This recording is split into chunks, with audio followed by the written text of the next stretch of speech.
우리는 어제 이스라엘, 특별히 예루살렘 지도자들에 대한 미가의 고발을 받습니다.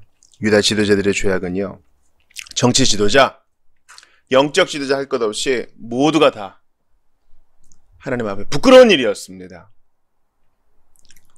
그래서 우리가 정치 지도자들을 위해 기도해야 될 이유가 있는 것이고요. 또 영적 지도자들인 교회 직분자를 위해서 기도해야 할 이유가 있는 것입니다. 아울러서 주 안에서 삼중직을 공유하는, 그러니까 주 안에서 선지자요, 제사장이요, 왕직을 공유하는, 또 그렇게 살아야 되는 우리 자신을 위해서도 기도해야 돼요. 주여, 우리가 한 개인일 뿐이지만 우리는 공적인 존재이오니 우리의 행위를 붙잡아 주시옵소서, 믿음대로 살게 해 주시옵소서. 이게 우리의 기도 제목이 돼야 됩니다. 여러분, 요즘요, 신학교에요, 미달 사태가 벌어져요. 인구 감소도 있고요. 이 목회가 별로 인기가 없는 거예요. 저는 오히려 잘 됐다고 봐요. 이 길은 힘든 길이어야 되는데 한때는요, 너무 영광스러운 길이었어요. 십자가의 신학은 사라지고 영광의 신학이 스물스물 한국교회에 잠식하여 대세를 이루던 시절이 솔직히 있었습니다. 여러분, 뇌물을 좋아하고 입에 물려주면 뭐 좋은 말 해주는 지도자는요, 있으나 마나한 거예요. 정치 지도자는 하나님이 심판하시겠죠. 그러나 교회 지도자는요, 우리가 정말 정신 차려서 뽑고 세우고 주께 의탁해야 됩니다. 그래서 정말 새로운 지도자를 청빙하시는 분들, 금식하시고 또 회의하시고 공부하시면서 정말 함께 말씀을 공유할 복된 분들을 청빙하실 수 있기를 바랍니다. 또 그런 자들을 길러내실 수 있기를 바랍니다. 어제의 그 깜깜함이 오늘 본문에서는요, 좀 환히 빛납니다. 그러나 장차 마지막 날이 이르면, 마치 이사야의 말씀을 보는 것과 같아요. 마지막 날이 이르면, 말세에 때가 언제입니까? 두 지평을 모두 다루고 있어요.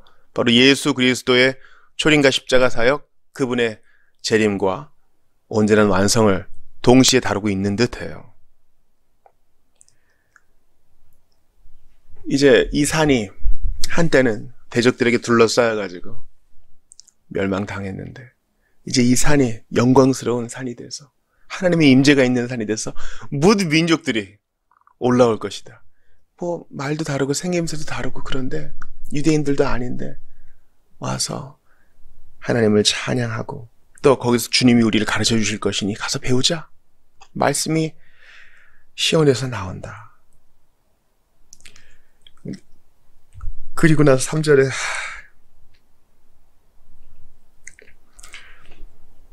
복된 말씀이 나오는데,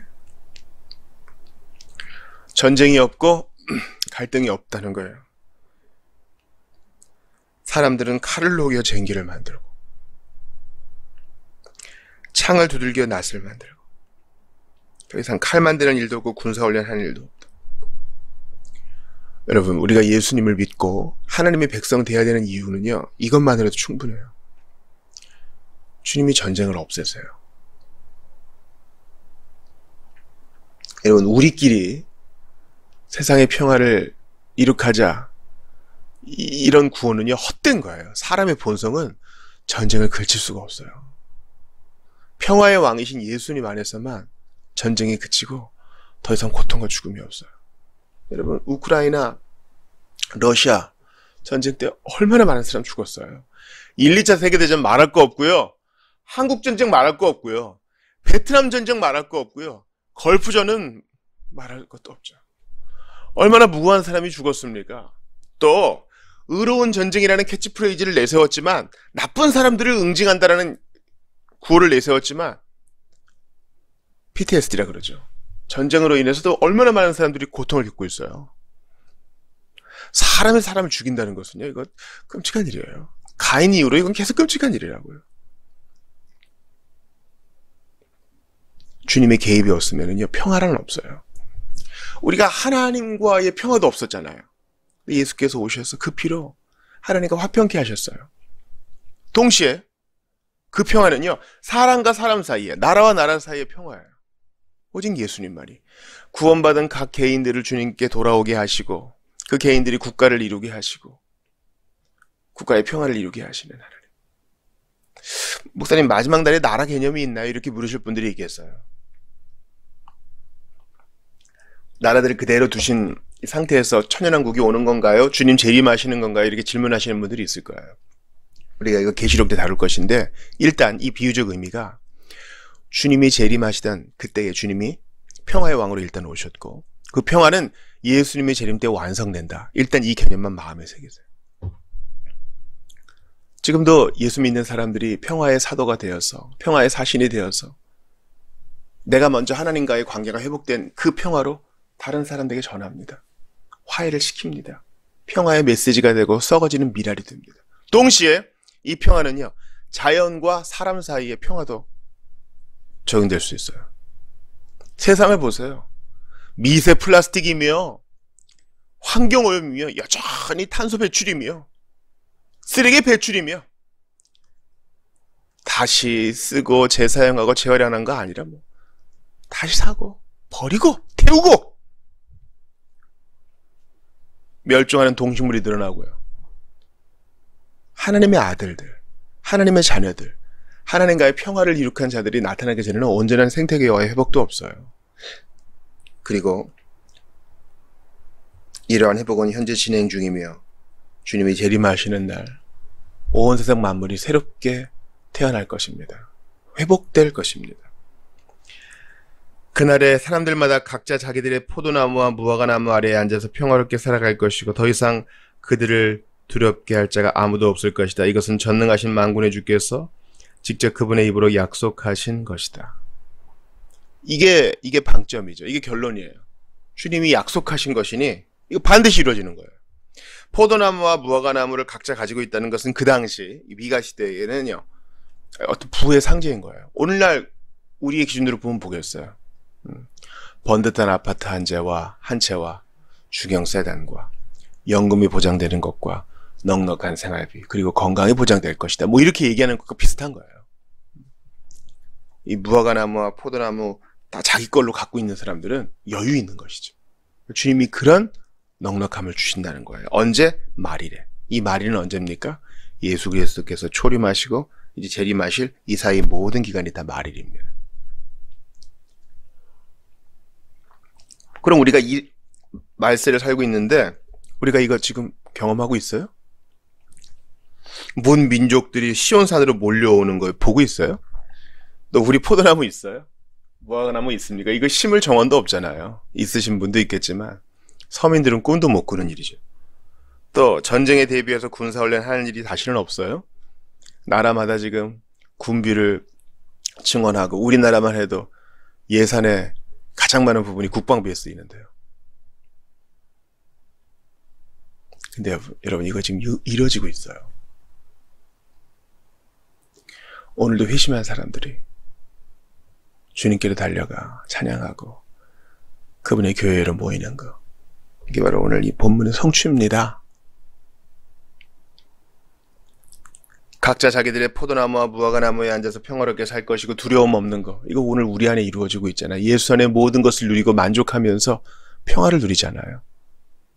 죽음도 우리를 두렵게 할 수 없어요. 죽어도 영광되도다. 온전하진 않지만 지금도 이루어지고 있어요. 예수 믿는 신앙은 정치와 사회와 경제, 나라의 일들에 영향을 미쳐서 평화로운 조화를 이루게 하고 있어요. 미미해 보여도. 예수님 믿는 신앙은요, 세상을 아껴요. 동물들을 사랑해요. 식물을 가꿔요. 이 세상의 소망은 예수님밖에 없어요. 근데 여러분 이 복이 누구에게 주어져요? 6절 보세요. 그날이 오면 내가 내 백성을 모을 것이니, 주님이 이 복 주시는 자기 백성을 직접 모으신대요. 한때는 흩으셨지만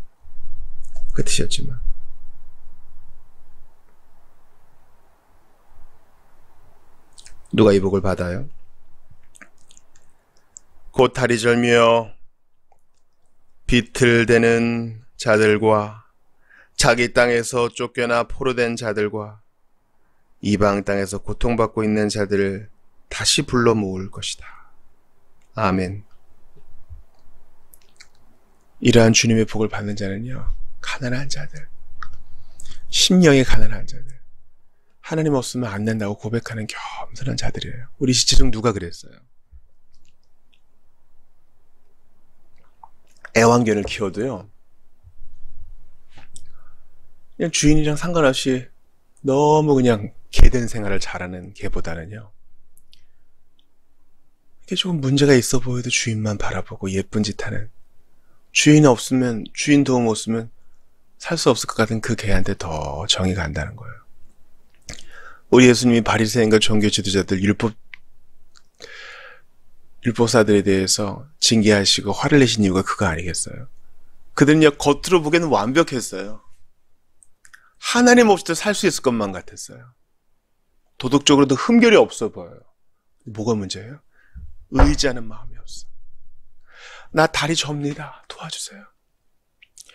저 먹지를 못했습니다. 먹을 것 좀 주세요. 저 양심이 괴롭습니다. 저 좀 어떻게 좀 해주세요. 이런 마음이 없고요. 나는 든든한데 너는 왜 그러느냐? 다른 사람에게 정죄의 화살을 쏘는 그런 자들에게 주님이 진노하세요. 그런 마음이 가난한 사람들, 실제로도 가난하고 심령이 가난한 자들의 특징이 뭔지 오늘 5절에 나와요. 온 세상 문민족들은 저마다 자기들의 신들의 이름을 의지하면서 살아갈 것이지만 오직 우리는 우리 주 하나님의 이름을 의지하면서 영원히 살아갈 것이다. 아멘. 아멘. 가난한 자들의 특징은 주인만 바라보는 거예요. 시편 기자가 말하는 것처럼 여종이 그 여주인의 얼굴만 바라보는 것처럼 우리는 주님의 이름만 바라봐요. 그게 우리 소망이에요, 여러분. 딴 데서는 우리 소망이 없답니다.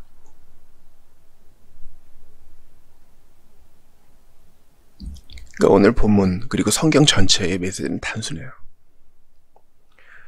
오직 주님의 이름만을 의지하면서, 오직 주 하나님의 이름을 의지하면서 살아가는 거예요. 나 아니고, 내 돈도 아니고, 내 건강도 아니고, 주님을 의지하면서. 사람은 변하고, 또 있다 없어지고, 돈도 그렇고, 우리에게 온 기회도 그렇고요. 허무주의에 빠지자는 말이 아니에요. 우리의 의지할 궁극적 대상은 주 하나님밖에 없어요. 나의 비참함과 부족함을 깨닫고 주님을 의지하는 여러분들 다 되시기를 우리 예수님의 이름으로 축원합니다. 그렇게 하시려고 예수님이 이 땅에 아기의 몸으로 오셨어요. 하나님 필요 없다고 뻗대는 사람들을 위해서 겸손히 의지하며 죽으셨어요. 또 그렇게 사셨어요. 그렇게 부활하셨습니다. 예수님을 깊이 묵상하는 12월 되시기 바라고 이 대림절 기간이 되시기를 바랍니다.